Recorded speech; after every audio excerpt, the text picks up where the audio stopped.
Hi students, this is Dr. Trashset coming to you recorded. Sorry I couldn't be with you on Friday, but we're going to continue on with the odontogenic tumor lecture. We had gotten to ameloblastoma, and we had talked about the sort of the clinical findings that are common with ameloblastoma, and now we're going to talk about the histology. So, like OKC, where I mentioned you really need to know the histology well for odontogenic keratocyst, the same is true for ameloblastoma, because you're going to see as we go through these lesions, there's around 3 or 4 other entities that have ameloblastic epithelium. So that's basically the description here is the histology of ameloblastic epithelium that's seen with ameloblastoma. So it looks very much like the ameloblasts that are in the normal tooth bud. So you'll see mature fibrous connective tissue stroma that's sort of the supporting stroma. And then within that stroma, there are islands of epithelial cells. And these islands are composed of a basal cell layer, which is has prominent, very purple hyperchromatic nuclei, and the basal cells themselves are palisaded and tend to be columnar. The nuclei have reverse polarity, which means they're moved away from the basement membrane, and in most instances there's a subnuclear vacuolization. Ameloblastomas also have stellate reticulum-like cells within the center of the islands, and sometimes you can actually see the surrounding stroma gets a little bit hyalinized or pinkish next to the islands of ameloblastoma. You don't see this on all lesions, but it's a frequent finding. And the islands of epithelial cell in ameloblastoma can either be cystic or solid. So depending on the type of lesion, you can see variations in the number of cysts as well as the number of microcysts in a particular lesion. So, okay, there we go. So this is the classic appearance of ameloblastoma. You can see the fibrous connective tissue in the background. It's this typical fibroblast where it runs in fascicles, so you can see that the nuclei are elongated and they're sort of running in this direction here and then in this direction here. And then over here, it's sort of running horizontally in a different direction. But the fibrous connective tissue is well vascularized and has a lot of collagen in it. Then within that supporting stroma, you can see these islands here, here. These are interconnected islands. Here's a separate island. Here's a small little island. And those islands are of the epithelial component of ameloblastoma. And even at this power, you can see that the basal cells are columnar, the nuclei are very hyperchromatic, and for example, in this area, you can see that reverse polarity with the nuclei away from the basement membrane, which would be here. And then you have that subnuclear vacuolization, which I'll show you when we get to higher power. So this appearance with the fibrous connective tissue stroma and islands dotted within it is referred to as the follicular variant. And basically the mirror image of that, or the negative, I guess, of that, is the plexiform type, where you can see the islands in this image are actually the stroma. So this is the fibrous connective tissue stroma, and then this is the epithelial component of ameloblastoma. And what's happened is there's been so many islands that have connected up that it's basically all linking. And so all of this is the epithelium of ameloblastoma. And so if I go back here, you can see that these are the basal cells, this is the stellate reticulum-like cells, and then this is the fibrous connective tissue.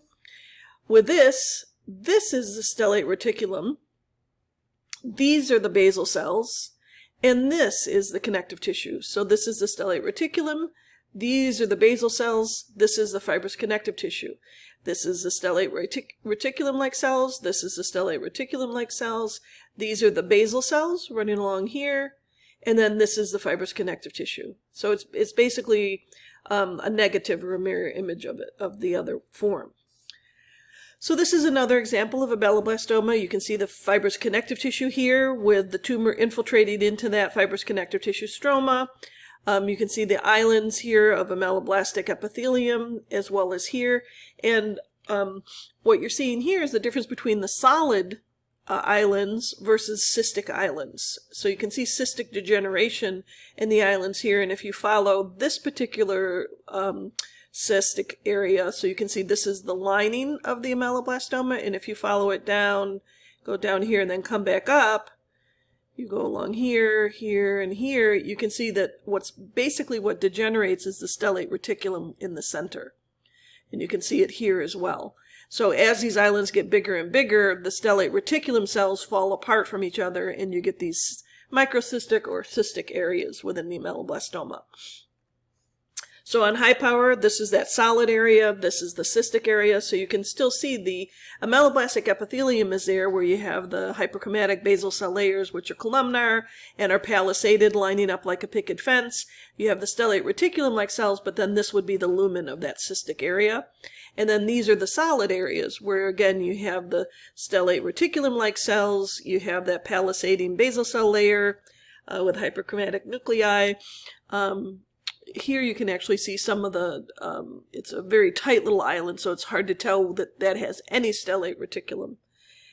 And then on higher power, fibrous connective tissue here, so this is the island of ameloblastic epithelium, but this is a nice example showing you the reverse polarity. So this is the basement membrane, this is the connective tissue, these are the columnar cells that are, the nuclei are away from the basement membrane, and then there's a subnuclear vacuolization here. So we just had a case of this come into the lab this week, and so this is images of a case that just recently came in. And you can see, again, stellate reticulum-like cells. These are the islands of the ameloblastic epithelium, but this was a nice one, which is why I wanted to include it in this lecture. You can see that the palisading, the columnar basal cells, nice palisading, hyperchromatic nuclei, reverse polarity, so this is the basement membrane, the nuclei are away from the basement membrane, and then you have that subnuclear vacuolization. Really nice example that came in just this week. And then on 400X, so this is very high power, you can see the fibrous connective tissue. This is a vessel within the fibrous connective tissue. This is the basement membrane. You can see the columnar cells with the nuclei polarized away from the basement membrane, and subnuclear vacuolization. So you'll remember ameloblasts normally, as they're getting ready to lay down the matrix for enamel, get these little subnuclear vacuolizations, but then they lay down a product, and that product eventually becomes enamel. With ameloblastoma, it looks like they're about to lay down a product, but it never does, and so it never produces any sort of enamel matrix or dentin matrix. Nothing ever is produced. So it just looks like it's going to be produced. So there's some variants of the histologic findings with ameloblastoma. You can have an acanthomatous type. So within the stellate reticulum-like cells, so these are the basal cells around the outside, they're not lining up quite as nicely as those other ones I showed you, but this is still an island of ameloblastic epithelium. And then within the center, you can see there's keratin pearl formation, because the cells are actually starting to form keratin, similar to the way squamous epithelium. So the word acanthomatous actually means that it looks like squamous epithelium. Another variant is a granular cell variant, and both the acanthomatous type and the granular cell type is thought to be a dyskeratosis within the stellate reticulum-like cells. And it doesn't change the prognosis of the ameloblastoma in any way. They seem to have similar outcomes. It's just a histologic variant that we see. There is also an acantholytic type, but it's so rare I didn't even include it. All right, so treatment of the conventional ameloblastoma. Initially, when these lesions were identified, it was tried more conservative treatments such as enucleation and curettage, but the recurrence was so high that really is not done anymore. Nowadays, resection is pretty much the way ameloblastomas are treated, and usually with a good centimeter of margin that's normal tissue around the ameloblastoma. So you can have either a segmental or a composite type of resection. The composite type includes soft tissue and muscle from the area, as well as the mandible. Because of the risk of recurrence, the high risk of recurrence with ameloblastoma, follow-up for these patients is long-term. So they need to be followed with radiographic imaging, usually initially in a year, and then you can usually go in, a year from that, so twice. As they get out 4 or 5 years and you've done a pan and you don't see any lesion, you can then sometimes go maybe taking pans every other year. But they do need to be followed for, at least a decade, if not 2 decades, just to make sure that there's no recurrence. So this is an example of an ameloblastoma in this area. This is the surgery. So you can see they took a pretty decent section of the bone. So if I go back again, you'll see that the lesion extends to the second molar and down to the inferior border of the inferior alveolar nerve, and a good portion of the ramus. And so when we look at the surgery and what they did, this was the first molar. So you can see they took 1 centimeter of tissue away from the margin. So if we go back, this is about 1 centimeter, and they came all the way over to here with their margin. And then if you look, you can't see it very well, but they went up all the way to the coronary notch. So if we go back to here, they basically took all the tissue up here as well. So pretty significant surgeries for ameloblastoma. There's a variant of ameloblastoma called unicystic ameloblastoma, which is thought to have a less aggressive course.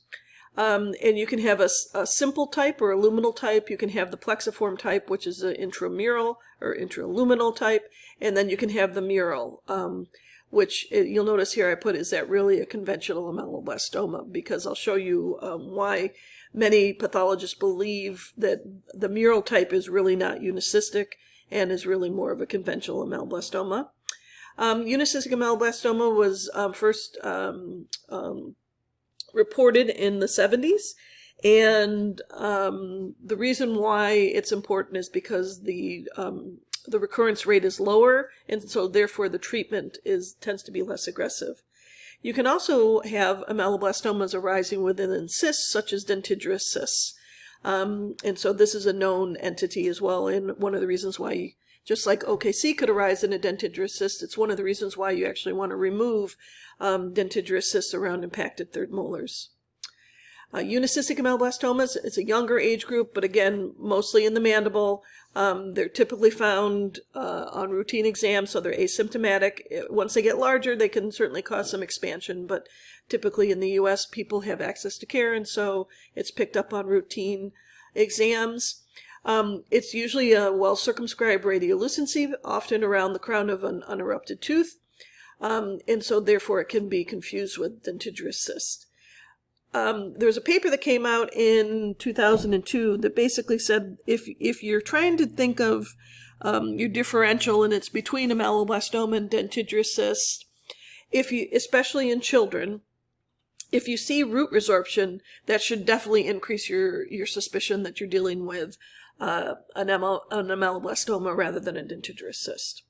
So unicystic ameloblastomas make up anywhere between 6 and 15% of ameloblastomas, depending on the literature that's out there. So this was an example of a unicystic ameloblastoma, and you can see it definitely resembles a dentigerous cyst. You have a well-circumscribed radiolucency, posterior mandible around the crown of this impacted molar, little bit of cortication here, maybe a little bit of expansion up into the oral cavity here. So histologically, there's 3 types, as I mentioned before. You have the luminal, the intraluminal, which tends to be more of a plexiform histology, and then the mural. But as I mentioned, many people believe that this is a form of conventional ameloblastoma. And then you can have dentigerous cysts arising within an ameloblastoma, and what you need to see there is someplace in the sections you need to see normal stratified squamous epithelial lining of the cyst, of a regular cyst, and then you need to see transition to ameloblastic type epithelium. So this is just a diagram showing you the difference between luminal, where it's just the lining of one cyst, and this lining would be ameloblastic epithelium. The intraluminal, you can see projections now into the lumen of the cystic space, And this tends to have more of a plexiform histologic appearance when you see these intraluminal ones. Now, this is what they mean by mural, where you can see there's a single cyst here, but there's some individual islands alone out in the connective tissue. Now, if you do enough sections and you see that it's just one of these little extensions, then I think that you're okay calling this, it would basically be a luminal type of cystic ameloblastoma with some mural extension. But if you start to see these individual islands, and a lot of them here, most pathologists believe that this is really just a cystic aspect of conventional ameloblastoma. So we doubt that a true mural unicystic ameloblastoma is an entity. So this is an example of what we're talking about as far as a unicystic ameloblastoma. So you can see this is the connective tissue wall here. This is the cyst lining. Unfortunately, it's detached from the connective tissue in this particular instance. But you can see that prominent basal cell layer. You can see some stellate reticulum-like cells. And then as you get to the surface, it actually starts to look like squamous epithelium on the surface. And that's not uncommon with ameloblastomas. That are, the luminal aspect of the ameloblastoma often can look like that. This is an intraluminal unicystic ameloblastoma, so you can see that this is the connective tissue wall up here, but you can see how this is projecting into this area, which would be the lumen of the cyst, and this is that plexiform pattern of histologic growth, where the connective tissue is here and here and here, and then this darker area, a more purple area, that's the ameloblastic epithelium. So treatment of unicystic ameloblastoma, as I mentioned, is a little more conservative, and so they're typically treated with enucleation and sort of curettage and maybe a little peripheral ostectomy. And the reported incidence of recurrence is fairly low with that type of treatment with the unicystic ameloblastomas. So the recurrence rate is around 10 to 20%. Versus a conventional ameloblastoma, if you just did enucleation and curettage, you're likely to get 50 to 90% recurrence rate. So that's why the surgeons like to know whether or not a lesion is a conventional ameloblastoma or a unicystic ameloblastoma, because the treatment is significantly different. So I mentioned carnoids when we were talking about odontogenic keratocysts, and so sometimes carnoids is also used with the unicystic ameloblastomas for the same reason. It cauterizes the tissue in the wall that's left behind, and so this was just a paper that came out in 2004 regarding the use of carnoids with ameloblastoma. Another variant of ameloblastoma is a desmoplastic ameloblastoma. And whenever you have desmoplasia in a tumor, it means that there's very dense collagen buildup in the stroma. So in the fibrous connective tissue part of the lesion, you have very dense collagen buildup. And that's what's referred to as desmoplasia. And so in this instance, the ameloblastoma is desmoplastic because of the stroma component of the lesion has a very dense collagenous deposition. This is seen more commonly in the anterior jaw and usually the maxilla. An interesting feature is that radiographically it can often look like a fibroosseous lesion, which you're going to learn about when we talk about the diseases of the bone. So there are a number of benign fibroosseous lesions that have radiographically kind of a ground glass or frosted glass appearance. And so this desmoplastic ameloblastoma doesn't always look radiolucent the way ameloblastoma does. Frequently you can have sort of that fibroosseous or ground glass look to these lesions. And what's happening is there's a very dense collagen buildup, and that alone can increase the opacity. And then sometimes you can get mineralization of that dense collagen, and that can lead to additional opacity as well. So histologically, you basically see these small compressed epithelial islands of ameloblastic epithelium in a very dense fibrous connective tissue stroma. So this is the radiographic appearance of one in the posterior mandible. Sorry, I don't have an anterior one to show you, even though they're the more common ones. And you can see that it's fairly well circumscribed here. It's going up to about this was a canine, up to the canine area, and then back into the molar area. Areas of radiolucency and other areas that are more dense. So we refer to this as a mixed radiolucent radiopaque lesion. You would, even though there's different locules here, you can see that there's different areas that look loculal. You would not call this a multilocular radiolucency, because once you start to have opacities within the lesion, you have to refer to it as a mixed radiolucent radiopaque lesion. It's no longer a radiolucent lesion. And the term of unilocular and multilocular is reserved for radiolucent lesions, not for ones that have opacities. So histologically, this is what I was mentioning, how you have this really dense fibrous connective tissue background with a lot of collagen in it, and then these islands of epithelium, which become so compressed, they actually, it's sometimes difficult to tell that that's even a ameloblastic epithelium. You kind of lose, there's a little bit of stellate reticulum here, but you lose the classic appearance. You often have to, as a pathologist, get a lot of cuts of this tissue to finally be able to get an idea of what you're dealing with, because many of them just look like this, where you have the dense collagen in the background. So this is the ameloblastic epithelium. The one thing basically you can get from this is that the basal cells are still very hyperchromatic, but you can totally lose the stellate reticulum-like cells. So it's a little more of a challenge on the diagnostic end for pathologists. Another variant of ameloblastoma is the peripheral ameloblastoma. And in this instance, the word peripheral is being used to describe something that is not central in the bone. So not in the medullary space within the mandible or the maxilla. So peripheral in this instance means it's in the gingiva and not in the bone. So they're fairly uncommon. They're thought to arise from rests within the gingiva, and so usually you find them along the gingiva or the alveolar mucosa, and they should not be invading into the underlying bone, because if they are, then you have to do a lot more work to decide whether this is a lesion coming from the bone rather than from the gingiva, because the treatment is very different. Histologically, you basically see the same things. You still see that ameloblastic epithelium, but often you see it arising from the oral mucosa rather than, centrally within the bone. They're definitely not as aggressive as the central lesion, so they're usually just dealt with local excision. So this was a case that was submitted a few years ago from a former student of mine who's a periodontist now.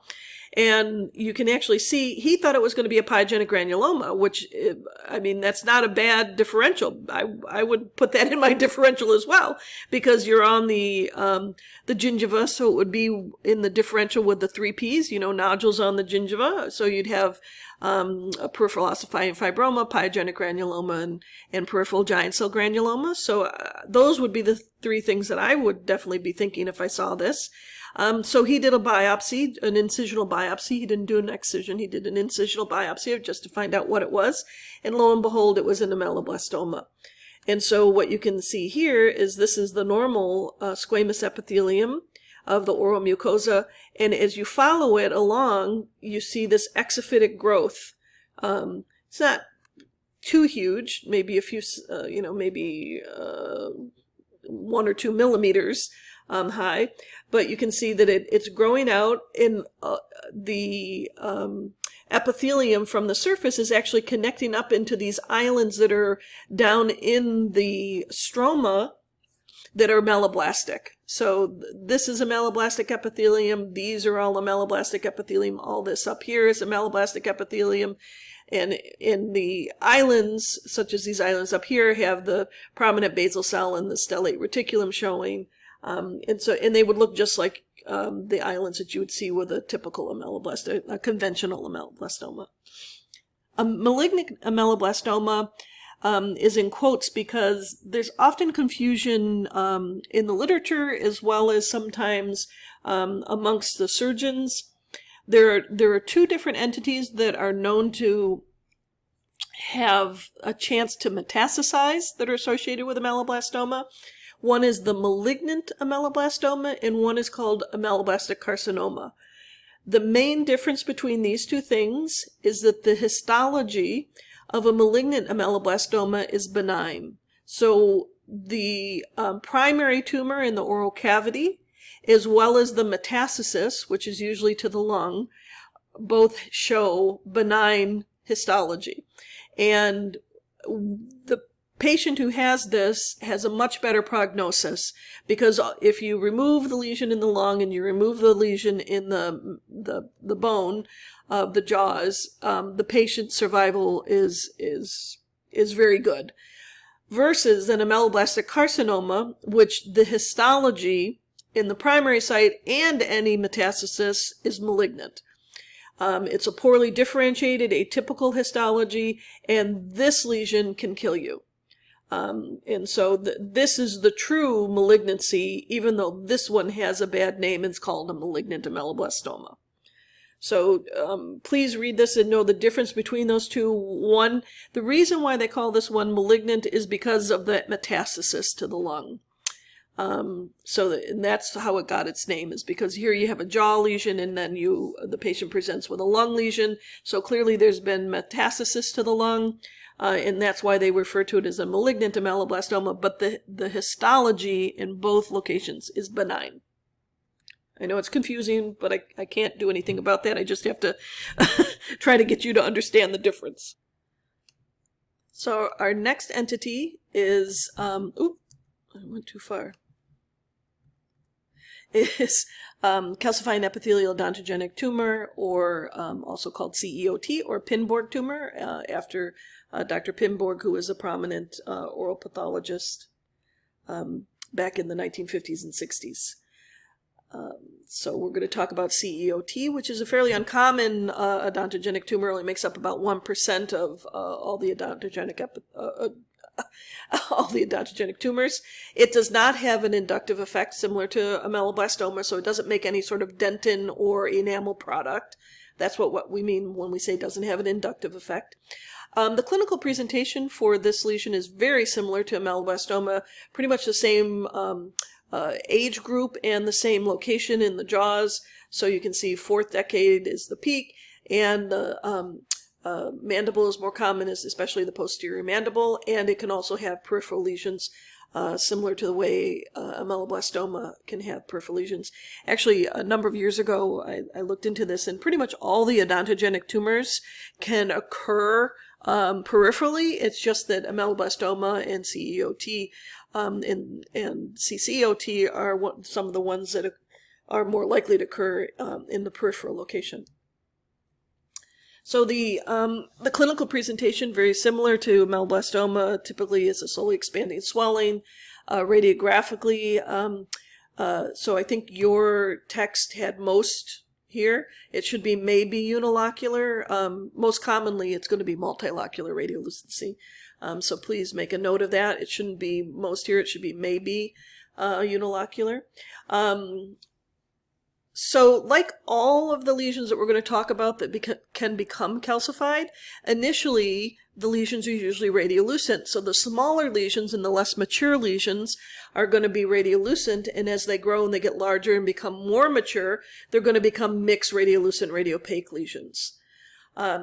They're often associated with an unerupted tooth. The third molar is the most common, and when the calcifications are present, they're often around the crown of that impacted tooth, which is an interesting finding with these lesions.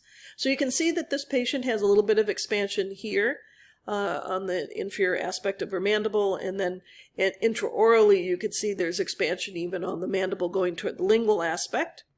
When you see the pan, you can see a fairly well circumscribed radiolucency. It's causing expansion of the inferior aspect of the mandible. You see that there's an impacted tooth here. And then while this is very well circumscribed, you might say, oh, it looks like a unilocular radiolucency. Well, no, you can no longer say that, because you can see that there are opacifications within the lesion. So that means that it's a mixed radiolucent radiopaque lesion. So this is a mixed radiolucent radiopaque, well circumscribed corticated lesion associated with the impacted tooth. This is another example, and you can see if this calcification wasn't here and maybe these calcifications and you only had the area here, you might want to call that a multilocular radiolucency. So when this was an earlier lesion prior to the calcifications forming, you could totally see this in that differential with the multilocular radiolucencies, because this area looks multilocular. The problem is, as I said previously, once you start to get these areas of calcification, here, here, here, here, they're pretty much all throughout this lesion, you have to refer to this as a mixed radiolucent radiopaque lesion. And in this instance, again, it's making an expansion of the inferior border of the mandible, and it's associated with this impacted tooth. And as I mentioned previously, you can see that the calcifications tend to accumulate around that impacted tooth. And this is an occlusal view of that same lesion. So you can see this is the crown of that horizontally impacted tooth here, and then you can see this is actually a nice view of it, where you can see all those little calcifications happening within the center of the lesion. A lot of opacity here and here and here. More radiolucent as you go out to the lingual aspect. Another example, very well defined. You can see an impacted tooth here. You can see opacity within, so we have a mixed radiolucent radiopaque lesion, and sort of a periosteal reaction to this impacted tooth and the lesion extending. So again, we have expansion of the inferior aspect of the mandible in that location. This is a little bit smaller lesion. When it was early, maybe it might have looked more like a lateral periodontal cyst, but you can see here that there's calcifications within the center of the lesion. So we have a sort of oval-shaped, well-circumscribed, mixed radiolucent radiopaque lesion, very consistent with CEOT. So because the name, if you can remember what the name is a calcifying epithelial odontogenic tumor, it kind of tells you what the histology is going to look like, where we have the supporting stroma, which is just fibrous connective tissue that contains islands and strands of epithelial cells. And these epithelial cells are polygonal, similar to squamous epithelium. So if you think back to what the keratinocyte looks like, where it's kind of ovoid in shape, with a central nucleus, that's basically what we're talking about when we say a polygonal cell. And so you have these polygonal cells, but they have a lot of cellular pleomorphism. The cell shape itself can be pleomorphic, as well as the nuclei. It may show intercellular bridging, which is similar to what you can see in keratinocytes in the squamous epithelium. So that's a feature that's kind of unusual to CEOT. And as I mentioned before, you can see nuclear pleomorphism as well as the cellular pleomorphism. Additionally, there's a product that gets made with calcifying epithelial odontogenic tumor that is amyloid-like, and it's been tested pretty extensively, and it's similar to amyloid, but it's not identical. It's amyloid-like is the way they usually refer to it. And basically, this is an accumulation of a very eosinophilic or pink material that is acellular. And so that's what they're referring to here is an amorphous eosinophilic extracellular material, which doesn't usually have nuclei within it. In order to test for this, just like we do with the amyloid seen with multiple myeloma, we do a Congo red stain, and you'll actually get that apple green birefringence that we see with the amyloid in multiple myeloma. Another feature that you can see in CEOT are calcifications that are referred to as lysogang rings.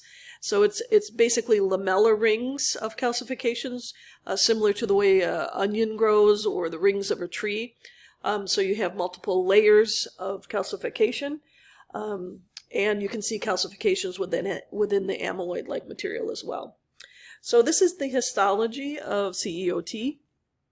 And what we're seeing here is the epithelial component here, so where all the nuclei are, and then in areas like this where there are no nuclei, that's that really pink, they often refer to as kind of bubblegum pink, amyloid-like material, which is very acellular.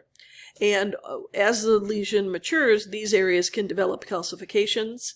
If we look at the cells themselves, you can see they vary in size and shape. Here there's a little bit of spindling in the cells. Here they're nice and round. Here they have less cytoplasm. Here they have more cytoplasm. So they're all kind of polygonal in shape, but there's a variation in size and shape of both the cells and the nucleus. So if we look on a little bit higher power, it's a little bit easier to see that. So for example, if we look at a cell here, it's kind of an oval-shaped nucleus. We look here, there's a big nucleus with hardly any cytoplasm around it, versus this one, which kind of looks plasmacytoid with the nucleus over to the side. You can see another one here that has more abundant cytoplasm with a smaller nucleus.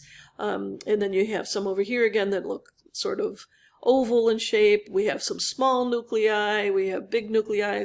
So this is what we're talking about when we say that there's pleomorphism. There's quite a variety of sizes and shapes, but the majority of them are still sort of ovoid or oval, and so that's the polygonal.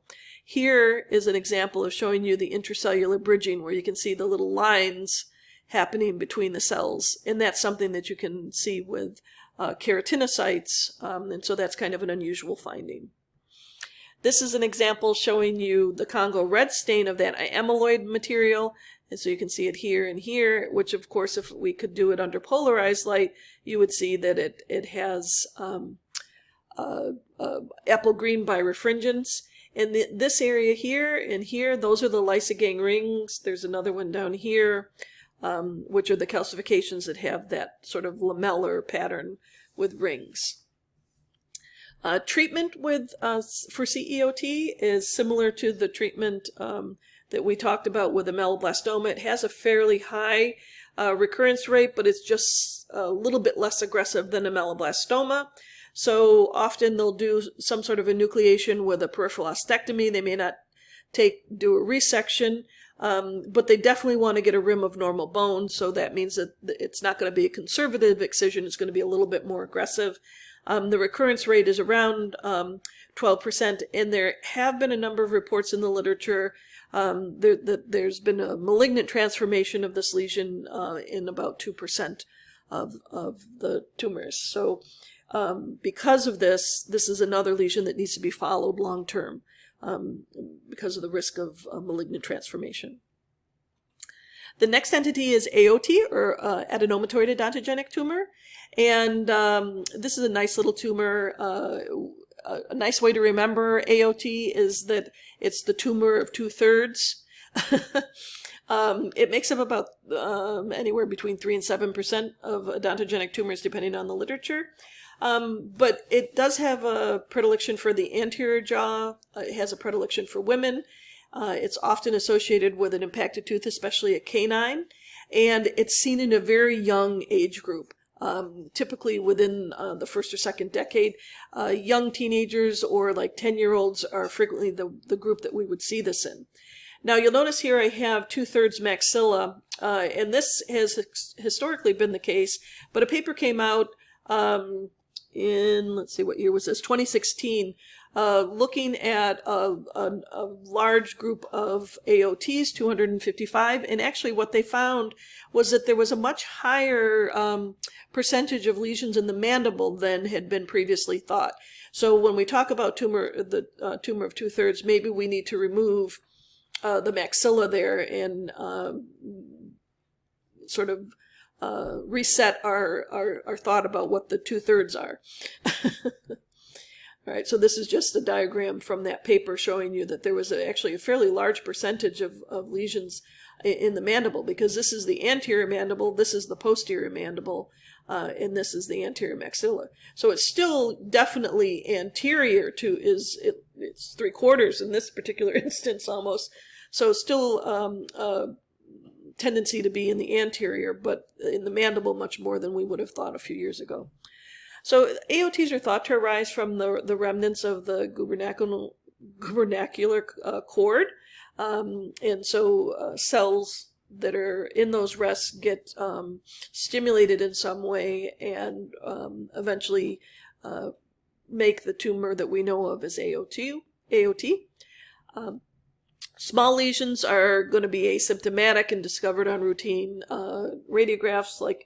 I mean, that's pretty much the common theme with odontogenic lesions. So what you should remember and make a list of are the lesions that don't present asymptomatically. So any lesion that presents with pain frequently, you need to have a list of those lesions because that's the uncommon thing. The most common thing is that lesions occur asymptomatic expansions. About 75% of these are well-circumscribed unilocular radiolucencies involving the crown of an unerupted tooth, and those that aren't then are found between the roots of two teeth. So most commonly around an impacted tooth, but when it's not, it's between the roots of two teeth, and so can be in that differential with a lateral periodontal cyst prior to the calcifications. So the lesions are going to be mixed radiolucent, radiopaque once the calcification forms, and can get to the point where there's so many calcifications that it looks totally radiopaque. You might see root divergence with these lesions as they get larger if they're between the roots of two teeth. So this is a common example. Here we have the impacted canine with the radiolucency around it, and in this particular instance, dentigerous cyst would be in your differential because the calcifications haven't formed yet. This is a more mature lesion. You can see here the calcifications are around the crown of that impacted tooth. And so once it becomes calcified and has those areas of opacity, you would no longer call it unilocular radiolucency. You would call it mixed radiopaque radiolucent lesion. This is another example. You can see the swelling in the maxilla here, and there's a little bit of displacement of the teeth in the area. This is the surgery, and you can see a nice well-circumscribed lesion that had a fibrotic capsule, easily removable from the bone. It just sort of pops out at you, which is why they took this picture. And then there was the impacted tooth within the lesion as well. This is another example, and you can see there's expansion of the mandibular vestibule as well as the lingual aspect of the mandible. And on radiograph, you can appreciate that this is a nice example of a mixed radiolucent radiopaque lesion, little tiny flecks, the snowflake-like flecks of calcification within the lesion itself.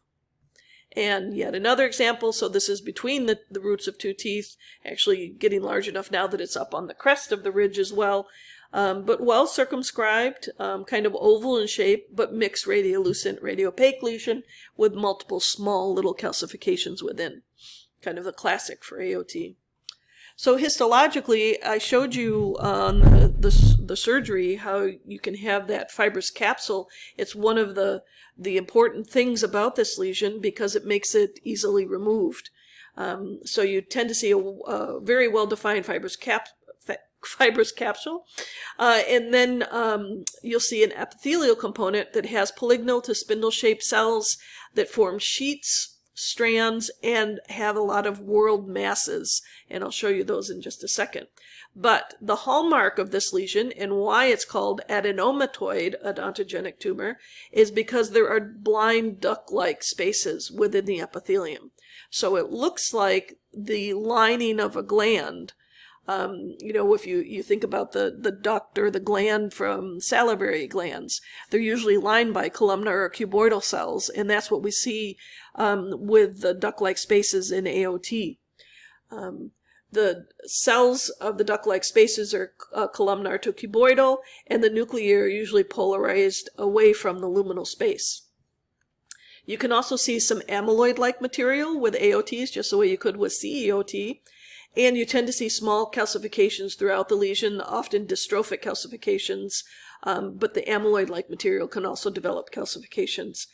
Treatment for these is very conservative because we know that it has that fibrous capsule, so it's usually just a enucleation, and recurrence is fairly rare. So this is a nice example of an AOT. You can see these areas are cystic areas within the epithelial component. This is one of those duct-like spaces. This is the fibrous connective tissue support, sort of like a thin little portion here supporting the epithelial component here and up here. You can see the fibrous connective tissue over here in this area again. And then this is what we're talking about when we say sheets of cells. So you can see the polygonal cells, but then within you can see these duct-like spaces within the epithelium. Another example, so you can see the dystrophic calcifications here. You can see those sort of whirling patterns, as I was referring to before, of the epithelial cells. And then every now and again, you see the duct-like space or the gland-like space with the cuboidal or columnar luminal cells. And again, up here, this is the epithelium. And every now and again, you see a duct-like space. Some of these are cystic spaces. So this is a cystic space. This is, but it's the ones that are lined where you can see the cuboidal cells. Those are the true duct-like spaces.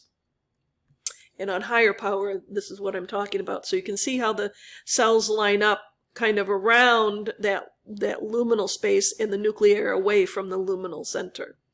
And then this is one of those whirly-like patterns here where you can see the cells are kind of lining up around this one little whirl. Okay, so that's all for AOT. Our next lesion is going to be CCOT, or calcifying cystic odontogenic tumor. So forgive me, please, if I refer to this as COC every now and again when I'm talking as far as differentials, because for pretty much all the years I was in practice, starting from the 80s, this lesion was referred to as calcifying odontogenic cyst, and the WHO just renamed it about 3 years ago, and it's now referred to as the calcifying cystic odontogenic tumor. You'll notice that Gorlin's name is here again because he was one of the first people to identify this lesion. It's sometimes also called the ghost cell tumor, and I'll show you histologically why that is in a few minutes. So the way that we used to refer to these were cystic or unilocular COCs or solid COCs. So the cystic ones were more common and sometimes seen with odontomas. And as I mentioned before, when we were talking about ameloblastoma, COCs or CCOTs also can present in peripheral locations, as the gingiva. There are a subset of these lesions that are solid COCs, and that is the main reason why the WHO now considers these all calcifying cystic odontogenic tumors, because of that solid variant. So, I mean, it might be similar to what happened with the OKCs when they changed the name to keratocystic odontogenic tumor, and maybe in 5 years they'll go back to COC. I'll be happy because I'll be able to remember it. But right now, WHO considers all of lesions as CCOTs. So the peak time for this is before the age of 40, and in fact the majority are in the second decade, so the teen years. These lesions frequently present within the anterior to the molars. And as I mentioned before, about 20% of them can be peripheral. But the peripheral lesions are seen in an older age group. So it's not the kids, it's not the teenagers. This is usually around 50 years of age.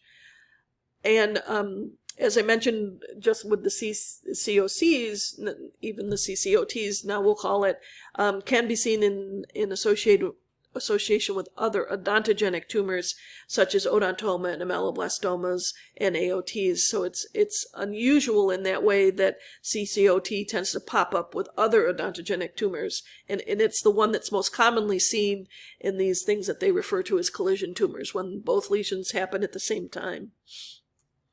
Radiographically, it's going to start off as a radiolucent lesion, and often a well-circumscribed unilocular radiolucency. Infrequent cases are multilocular. I don't think I've ever seen a case of a COC or a CCOT which was multilocular. About 1/3 to 1/2 will eventually show radiopaque structures, and at that time then we refer to them as mixed radiolucent radiopaque. The majority of the lesions are going to be in the maxilla, and women get these more than men. About 1/3 of the cases are associated with unerupted tooth, and of course you can see displacement or root resorption just like you can with any of the lesions. So you can see here we have a unilocular radiolucency, well circumscribed lesion. resorption of the root of that molar. No calcifications yet. So you could refer to this as a unilocular radiolucency. This is another example, and you can see a little bit of fullness in his mandible here. When we look intraorally, you can see that the vestibule has pretty much been obliterated, going up to the anterior area here. And radiographically, you can actually see that it crosses the midline and is going over to basically into this premolar area. And this now is starting to get calcifications. The majority of it is kind of radiolucent here and here, but there's calcifications here and here. So the histology is unusual with CCOT. You're going to see fibrous connective tissue containing a pathologic space because the majority of these are going to be cystic, but it's lined with a meloblastic type epithelium. So frequently you're going to see something that kind of looks like a meloblastoma with that, the histology that we talked about before, the columnar cells that are prominent, hyperchromatic nuclei, stellate reticulum, the subnuclear vacuolization and palisading, all those kinds of things. But within the epithelium, you start to see ghost cells. And these ghost cells are what are the characteristic histologic finding for CCOT. And ghost cells are thought to be altered epithelial cells that have lost their nuclei but maintain the outline of the cell, so that you see this sort of pink circle with a white center in it. So it's like a pink cell with the white center is where it lost its nucleus. So what happens with CCOTs is you get masses of these ghost cells within the epithelium. And eventually these actually will calcify. And so that's what's leading to the calcifications that you see within the radiographs. In some areas of the connective tissue next to the epithelium, you get this eosinophilic deposition of material that's thought to be some sort of dentinoid material. This has been looked at extensively, and we're still not 100% sure if it's dentin or what sort of matrix it is. So it's thought maybe this has an inductive effect, so it actually might be better placed with the lesions that show inductive effect, but this is still kind of debated, and so I've left it with the epithelial tumors in this instance. So this is what you can see with the histology. The hemorrhage here is just surgical hemorrhage. The lesion itself isn't associated with significant vascularity. But you can see the fibrous connective tissue is here, and the red cells are actually within that fibrous connective tissue. Then you see that prominent basal cell layer, just like you would with a meloblastoma, where the nuclei are palisading. You can see stellate reticulum-like cells, but then within the epithelium, you start to see these pink ghost cells. And so you'll see that there's an area of pink with a little white center. Another one here, pink with a little white center. These are the ghost cells. And once you start to get a lot of them, they actually compress each other and they start to look more like this, where you have like 3 or 4 little, white centers that all sort of or actually this is another example over here, where you have one big mass of pink with multiple different empty spaces within, which are thought to be the areas where the nuclei are lost. That's the thought of what's going on. We're not 100% sure why these cells have those little empty spaces within them. So this is another example, and you can see what I meant when I said that this looked like a meloblastic epithelium. So you can see columnar cells, palisading, reverse polarity. The nuclei are away from the basement membrane, which is here because this is the fibrous connective tissue. And so this is the epithelial lining. This would be a cystic space. So this is the lumen of the cyst. And then within that epithelium, you'll see all these areas that have ghost cells. So all of these like pink areas here and here, here, over here, you can actually see the empty spaces. In this one, you can't see them as well in these because they've been compressed somewhat. And then you can see those calcifications that I mentioned within the epithelium as well. So this area is calcification, that's a calcification, this is a calcification, this looks like it's starting to be. And so that's what creates the opacity that we see in these cells. This is another example. So it doesn't have the nice columnar look to the basal cells here, but this is the epithelium. This is the connective tissue here. This is the epithelium. This is the connective tissue here. This would be the cyst lumen. And then this is what I meant when I said you get masses of those ghost cells together. It starts to compress and you get these lines of opening rather than individual cells with white spaces. They sort of compress together to form these masses of ghost cells. Up here you can see the calcifications within the epithelium again, and then some individual ghost cells here, here. And then on high power, again, this is an individual ghost cell here. This is one here, this is one, but you can see how they start to mass up together over time. And then this is just a little area of calcification. So treatment for these lesions is pretty conservative. It's usually a enucleation, possibly with a little peripheral ostectomy. But they're followed long term because of the variants that are solid have a more aggressive behavior. And so you want to follow these for a number of years with radiographic imaging to make sure that they haven't recurred. The peripheral lesions, just like with peripheral ameloblastoma or a peripheral CEOT, are treated basically with excision, and they have a low chance of recurrence. When these are associated, because remember I said that they can be seen with ameloblastomas or other tumors, you basically then would treat them, with the most aggressive of those lesions. So if it's with an ameloblastoma, you would treat it the way you would treat an ameloblastoma. You wouldn't treat it the way you would treat a CCOT. You go with the most aggressive tumor involved and then treat to that particular tumor, not to the less aggressive one. Odontogenic ghost cell tumor, odontogenic ghost cell carcinoma is fairly rare, but again, because there is that chance, these people who have CCOT are followed for a long period of time. And with the odontogenic ghost cell carcinoma, you see something similar to CCOT, except that there is cytologic atypia histologically. And the patients who get this have about a 30% chance of dying within 5 years. So it is not, it's not a benign lesion the way CCOT is. All right, our next entity is squamous odontogenic tumor, or SOT. And as the name implies, it's squamous in that the epithelial component looks like squamous epithelium that we would see in the lining of the oral cavity in the mucosa.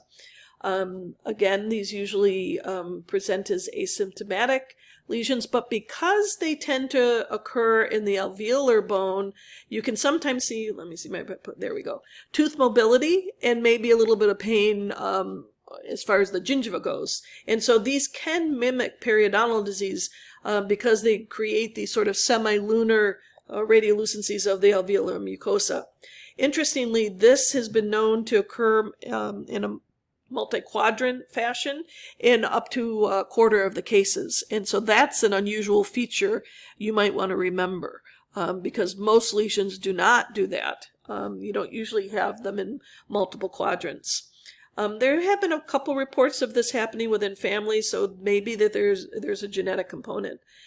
So this is the classic thing that happens to these lesions. You can see here there's a sort of a semilunar shape of bone loss, as well as here. And you might think, well, they just have bad periodontal disease. But if you notice, the rest of the bone in this patient's mouth actually looks pretty decent.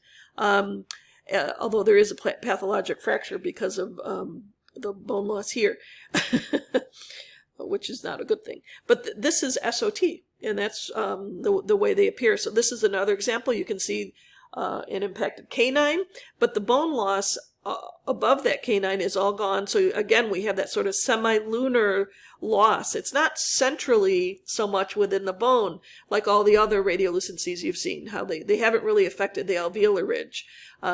This tumor tends to be up on the alveolar ridge.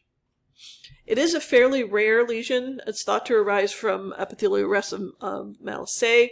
but as I mentioned, typically involves the alveolar ridge, more commonly in the anterior than the posterior, and a very sort of broad age range, but the mean is about 40 years, similar to CEOT and ameloblastoma. Histologically, you see very benign looking islands of squamous epithelium set in a very, normal fibrous connective tissue stroma. The important concept here is that the squamous islands are maturing normally, because what you would worry about in this instance is that you might have a squamous cell carcinoma around a tooth that's causing invasion of that bone. So you really have to look specifically at the epithelial component to make sure that there is no atypia and no increase in mitotic activity, to be able to differentiate a squamous cell carcinoma from an SOT. It could also be mistaken for ameloblastoma because, as we mentioned, you can see that acanthomatous change in ameloblastoma, and that acanthomatous change means it looks like squamous epithelium. So sometimes that would be in the histologic differential as well. Treatment is typically conservative, and if it's removed in its entirety, recurrence is rare. So histologically, you can see here we have very mature fibrous connective stroma in the background, and then these islands of cells that just look like squamous epithelium. But they're maturing in a normal fashion from the basal cell layer into the center, and there's no atypia, and there's no increase in mitotic activity. So here's a close-up of one of the islands. This is a fibrous connective tissue. This is the epithelial component. You can see in some areas the intercellular bridging associated with squamous epithelium. And then there's keratin formation in the center. It looks like it's trying to make a keratin pearl. And so this is maturing normally from the basal cells through the keratinocytes up into keratin. And so that's why it's an SOT and not squamous cell carcinoma.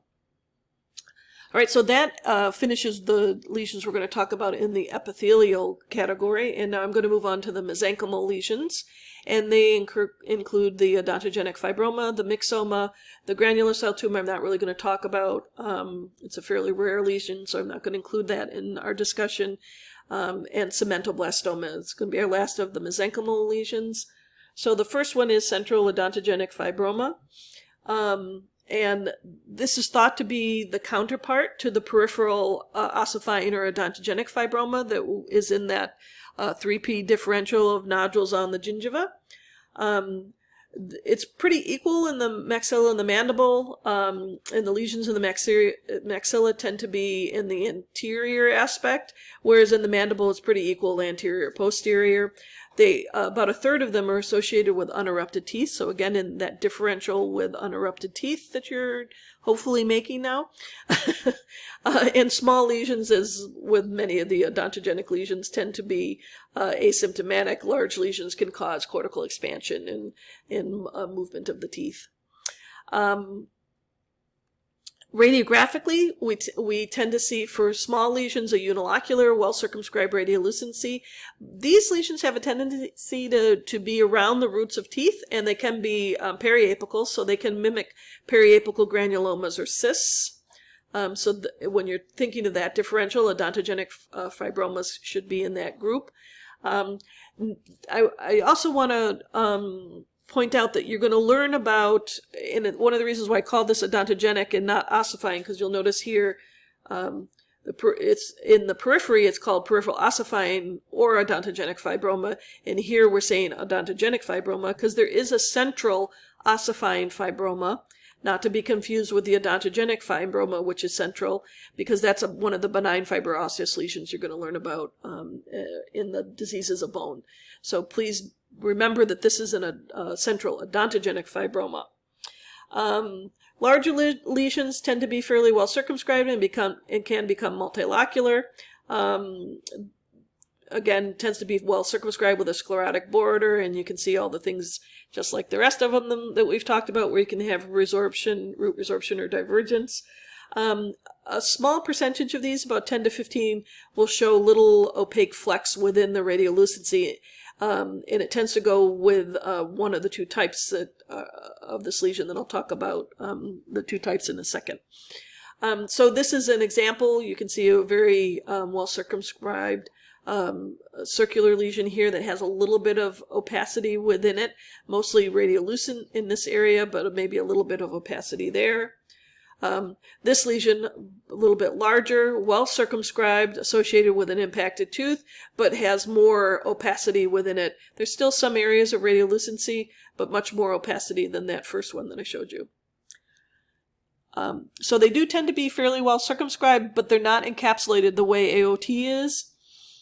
Although you'll notice when you see the different types of fibromas, whether it's an odontogenic fibroma or a maloblastic fibroma, ossifying fibroma, all the ones that have fibroma in the name tend to be fairly well circumscribed lesions. They may not all be encapsulated, but they all tend to be well circumscribed. Histologically, there are two types of odontogenic fibroma. You can have the simple type or the WHO type. The simple type tends to just be fibrous connective tissue with odontogenic epithelium that's scant or maybe missing totally, and usually has some sort of dystrophic calcifications. And then the WHO type, which is more likely to have islands and strands of odontogenic epithelium, and also has calcifications that look like either cementum or dentin-like droplets within the tissue, and this is what leads to the calcifications, and is more likely to show radiographic calcifications than the simple type. So this is the simple type. You can see just mostly fibrous connective tissue in the back, and every now and again. So some of these are vessels like these up here, but some of these are odontogenic epithelial islands.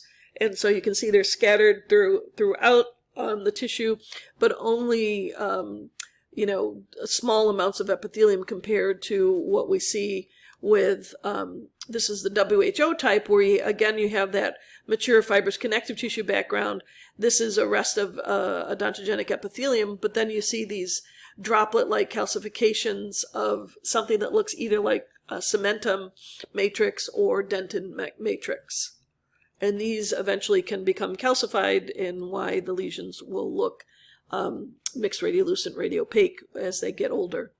So treatment here is fairly conservative with either enucleation and curettage or simple excision, and they don't typically recur. The microscopic differential, though, is rather varied and can be desmoplastic fibroma because they also have those islands within them. But again, it would be maloblastic islands versus just odontogenic epithelium.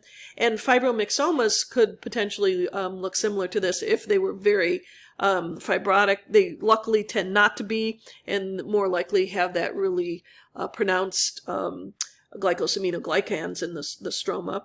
And some hyperplastic tooth follicles could mimic this if they became rather fibrotic. So those things could all be in the histologic differential. So our next entity is the odontogenic myxoma, which I was just alluding to a minute ago. And this is thought to arise from the tooth follicle or the dental papilla, and makes up about 3 to 5% of odontogenic tumors. Has a fairly wide age range, but the third decade is the most common, so younger peak than you would see with a myeloblastoma and CEOT. It can be found anywhere in the mandible or the maxilla, but if you had your chance to choose, you would choose the mandible because it's easier to treat. Just based on the anatomy. If you get an odontogenic myxoma in the maxilla, it's very hard to eradicate. The small lesions tend to be asymptomatic radiolucencies, and as they get larger, they can cause painless expansion of the bone. These are all going to be radiolucent lesions, and this is the M in our differential of multilocular radiolucencies. You'll remember, whether you're saying macho or mocha, the M is odontogenic myxoma. So unilocular, but more commonly multilocular radiolucency, very well circumscribed, often with sort of sclerotic borders, but similar to when we were talking about traumatic bone cyst, this lesion often scallops around the teeth. It can cause displacement and resorption, but you often will see scalloping around the teeth. And the surgeons often know that they're dealing with a myxoma during the surgery because grossly the tumor looks kind of gelatinous and is very soft and loose. And so sometimes when they're doing the biopsy, they already know what they're dealing with because of that. So you can see here in the posterior mandible, multilocular radiolucency causing expansion both superiorly and looks like a little bit inferiorly, going from pretty much the anterior canine area all the way back to the ramus. So fairly large lesion here. Here's a smaller one, but between the teeth, the two roots of teeth. And you can see sort of a lobulated look here around the outside, not round, but sort of indented as it goes around. But definitely when you see the center of the lesion, it's a multilocular radiolucency. You can see all these nice little locules with the septae in between. So you can see expansion in this particular instance of the mandibular vestibule, and when it looks like it's coming up to the anterior, but when we see it radiographically, you can see the lesion is expanding from the posterior mandible below the impacted third molar, pretty much all the way over to this first premolar.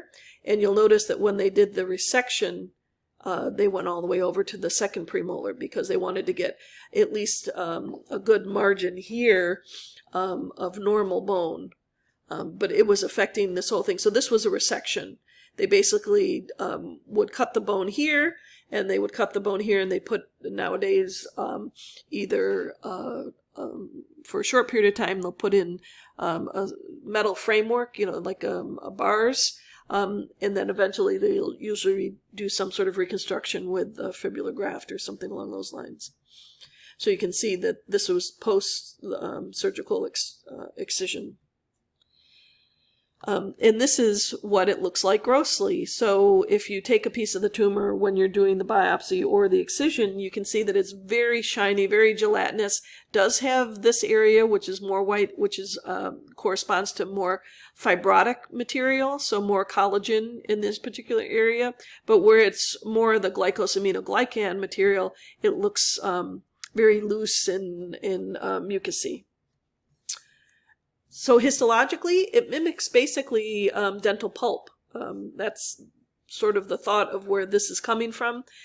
So what you'll see is stellate, spindle-shaped cells set in a very mucoid or myxoid stroma, which is very loose, very little collagen.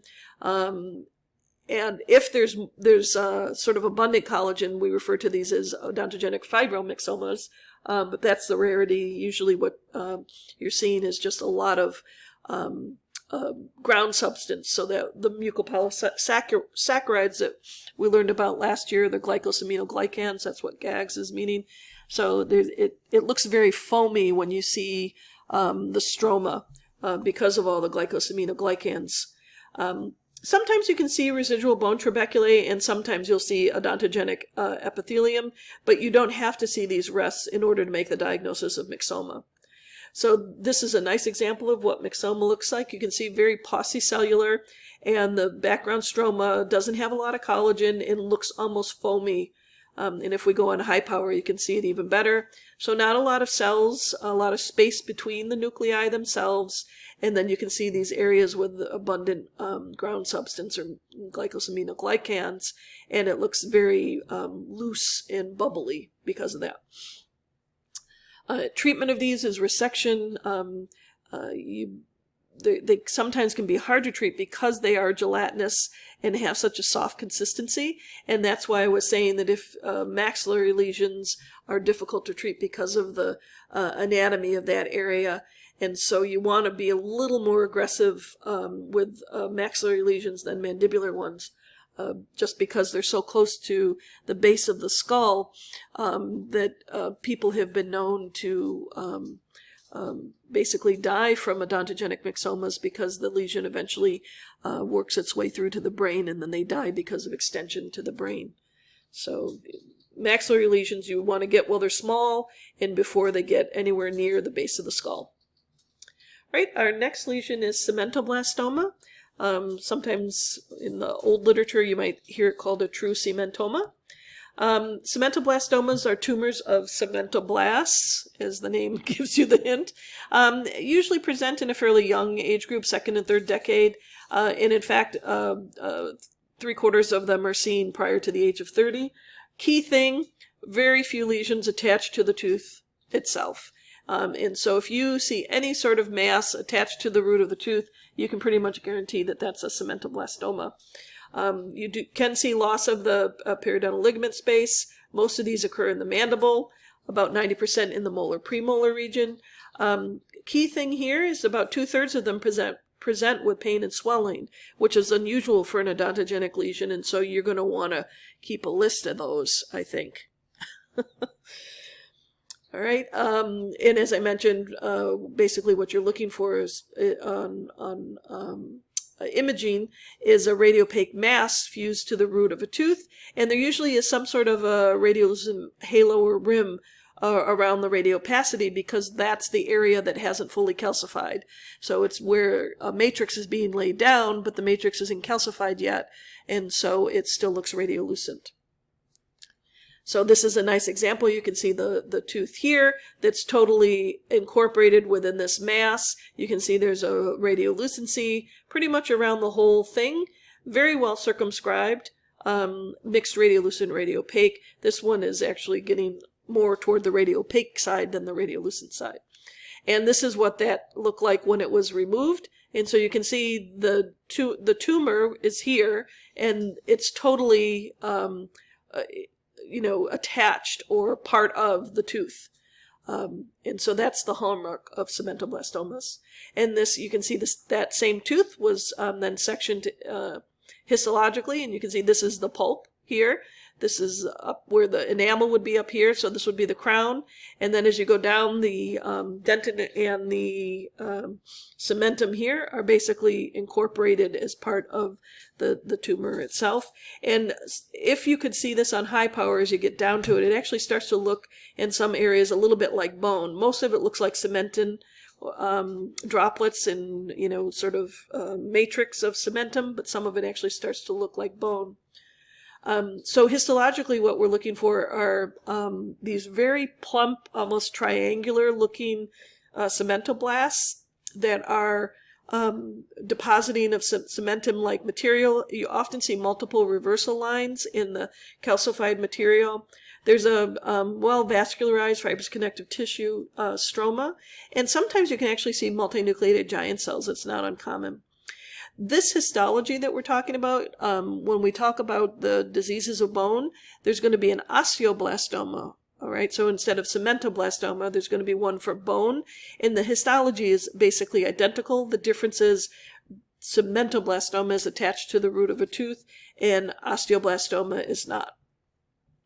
So this is where you can see these seams of this cementum-like matrix that is lined by these very plump cementoblasts that you can see here. And this area may be starting to look a little bit more like bone, but again, you can see the cementoblasts here and here, and they often tend to pile up on each other, so you can actually see them doing that here. And if we go in higher power, you can see how there's like multiple layers of cementoblasts, and then this is the cementum matrix that is being laid down. And again, here you can see them. They're much bigger than normal cementoblasts. They're probably 2 to 3 times bigger than a normal cementoblast, and they can be kind of triangular in shape, or they can be rounded. So in this instance, you can actually see here's one of those multinucleated giant cells we were talking about that you can see within the histology. So treatment here is basically removal of the tumor. It's not likely to recur. And so to remove the tumor, in some instances, you have to remove the tooth. If you can do a root amputation and endo on the tooth, that's usually done for smaller lesions. That's perfectly acceptable. But most commonly, it's basically removal of the tooth with the tumor involved. Right, so that's the end of the mesenchymal lesions, and we move on to the mixed epithelial and mesenchymal, and these are the lesions that are most likely to show an inductive effect, and so basically produce some sort of either enamel, dental, or dentin type of product. So the first one we're going to talk about is ameloblastoma and ameloblastic fibroodontoma, and I have these two together on a slide because they basically are the same lesion, except one is seen with odontoma and one isn't. So histologically they're the same, it's the same group. The main difference is they're going to look different radiographically because the ameloblastic fibroodontoma is going to have calcifications and the ameloblastic fibroma is not. Young age group here, so usually in the first 2 decades, the mean age is 12, so very young compared to many of these other odontogenic lesions. About 70% of ameloblastic fibromas and fibroodontomas occur in the posterior mandible, and a majority of them are seen with unerupted teeth. Small lesions, as usual, are going to be asymptomatic and found on routine exam. The larger lesions can actually cause bone expansion. Small lesions are going to be unilocular. Larger ones are going to be multilocular. Typically going to be a well-defined radiolucency with some sort of sclerotic border. And if untreated, just like ameloblastoma, they could get very large. So, they can get big, but they typically in kids are going to be caught fairly early. So this is a nice example. You can see maybe 3 locules here, but between 2 teeth and a little bit of expansion on the alveolar ridge, well circumscribed with a little bit of cortication around that particular lesion. Histologically, it is called an ameloblastic fibroma. So it's going to have ameloblastic-like epithelium. So you're going to see small cords and islands of ameloblastic epithelium. The main difference here is that the stroma is primitive. So instead of having a mature fibrous connective tissue stroma like you would see in conventional ameloblastoma, with ameloblastic fibroma you see a very immature primitive stroma that resembles dental pulp, so primitive dental pulp. In some cases, these are lesions will have a capsule or at least be partially encapsulated. And so just like I was talking about with the central odontogenic fibroma, ameloblastic fibroma tends to be similar to AOT, fairly well circumscribed and have some fibrous connective tissue around it. So that means that surgically, they're usually fairly easy to remove, which is good for the patients. So histologically, you can see, you're probably getting used to now the ameloblastic epithelium, where you have the prominent columnar basal cells that are palisading with reverse polarity, and then that central area of stellate reticulum-like cells that you see here. All of these are the epithelial islands. Here, here, here, up here is one. Down here where it's more anastomosed. All of those are the epithelium, and then this is the fibrous connective tissue stroma back here. And you can see that even at this power, the cells within the stroma are haphazardly arranged. And the cells themselves often look kind of angular or stellate in appearance.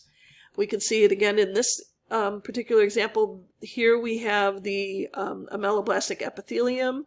It's a little bit plexiform in this particular instance, so you're not seeing the nice follicle histologic pattern of ameloblastoma, but it's more of the plexiform pattern. But when we look at the key feature here is the background stroma.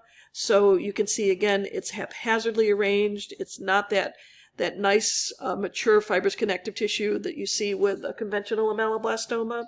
The cells look a little bit angular and pointed in some areas. Sometimes they look like commas, sometimes they look like little triangles, but the cells are kind of far apart from each other, basically looking like what primitive pulp tissue looks like. So on high power, the same thing again. We have the ameloblastic epithelial cords and islands down here. And then the stroma, very immature, very haphazardly arranged, sort of stellate-shaped nuclei. You can see multiples of them that look like almost like boomerangs. And compare that to a conventional ameloblastoma, which has fascicles of fibrous connective tissue that are not haphazard. You can see they're running in the typical fascicle pattern and has a lot of collagen associated with that fibrous connective tissue. So that's the difference between an ameloblastic fibroma and a conventional ameloblastoma. So the ameloblastic fibroodontoma has that same epithelium, except now we see, where's my arrow? Now we see odontoma. So radiographically now, it's not going to be radiolucent. It's going to be mixed radiolucent radiopaque because of the odontoma, which is calcified. We have that calcified component. So again, we see that primitive mesenchymal stroma with islands and cords of ameloblastic epithelium, but now we see enamel and dental matrix. And usually with these, it's not like a compound odontoma association. It's usually more like a complex odontoma. So here you can see a nice, well-circumscribed sort of oval radiolucency. But if these two things hadn't formed, you might consider, if there weren't calcifications, you might consider this to be a lateral periodontal cyst, or a lateral radicular cyst, or an OKC, or something along those lines. But now that it has calcifications, excuse me, we have a mixed radiolucent radiopaque lesion, well-circumscribed oval-shaped mixed radiolucent radiopaque lesion, and it's these calcifications that separate it from the ameloblastic fibroma. Here's a larger lesion. You can see that there's a crown of an impacted tooth here. Excuse me. Sorry about that. The crown of an impacted tooth here with a lot of calcifications around that impacted tooth, and then other calcifications associated with the lesion as well. So what we look for histologically here, if you look up on the top here, it looks just like the ameloblastic fibroma. You have these islands of ameloblastic epithelium. That's the really dark purple because they have those hyperchromatic basal cells. But then you have this paler area, which is that primitive pulp-like stroma. Then if we go down here, you can see that there's this brightly pink acellular material, especially down here. It's starting to get calcified. That's the dentin matrix that's starting to calcify here. So we have, on higher power, you can see this is the epithelial component. That's the ameloblastic epithelium. You can still see that sort of primitive stroma with the loose, sort of haphazardly arranged cells. And then this dense pink is the matrix, the dentin matrix that's being laid down that will eventually become calcified and form the opacities that you see radiographically. So treatment for both of these lesions is usually conservative surgical excision, and they're usually fairly easily removed from the surrounding bone. So they have a very good prognosis, and recurrence is unusual. There are some rare cases that have been associated with development of ameloblastic fibrosarcoma. And so that's a reason why these are followed up for a number of years afterwards to make sure that the patients don't develop ameloblastic fibrosarcoma.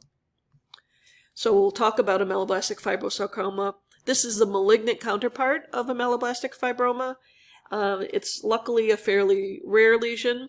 It can arise in the site, as I mentioned, of ameloblastic fibroma or fibroodontoma, but they can also arise de novo, not in the site of a previous lesion.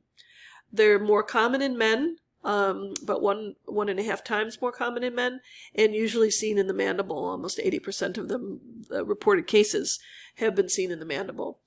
Unlike a typical odontogenic lesion, a benign odontogenic lesion, which is sort of slow growing, this is fairly rapidly growing, is associated with pain, and radiographically has an ill-defined border. So all the rapid growth, the pain, and the ill-defined border, as we've talked about before, are all signs of malignancy. And so in this particular case, it is a malignancy, and that's why it has those signs.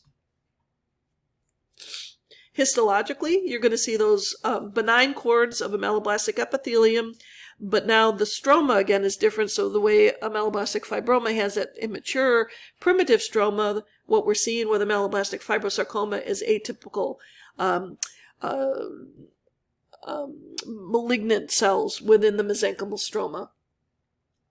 So the cells in the stroma are usually hyperchromatic. They often have large, bizarre shapes. So there's a lot of pleomorphism, and there's often a lot of mitotic figures. And both of those things are signs that we usually associate with malignancy. So treatment of this, as you can imagine, because it's a malignancy, is going to be a radical excision. They're going to take a resection of the bone, and the patient might actually even need adjuvant therapy, either chemotherapy or radiation therapy. So prognosis depends on how well they can remove the tumor. So what we're seeing here is these are the islands of ameloblastic epithelium. Here were those hyperchromatic basal cells lining the islands. But then if you look at the stroma of this lesion, you can see that there's a lot of haphazardness. It's very cellular, and there's a lot of pleomorphism to the cells. There are a lot of different sizes and shapes. And if we go on higher power, you can see it again. And in fact, you can see that there are two mitotic figures even just in this one high power field, but there's very densely cellular, very packed in cells. And if you look from cell to cell, there's a lot of variety in the shape and the size of the nucleus and the cells themselves. So this is a very classic look of a malignant lesion. All right, so that's the end of the odontogenic tumors lecture. If you have any questions about anything on this lecture, please just email me and I'd be happy to answer it. And I will see you in a couple weeks. Thank you. Bye-bye.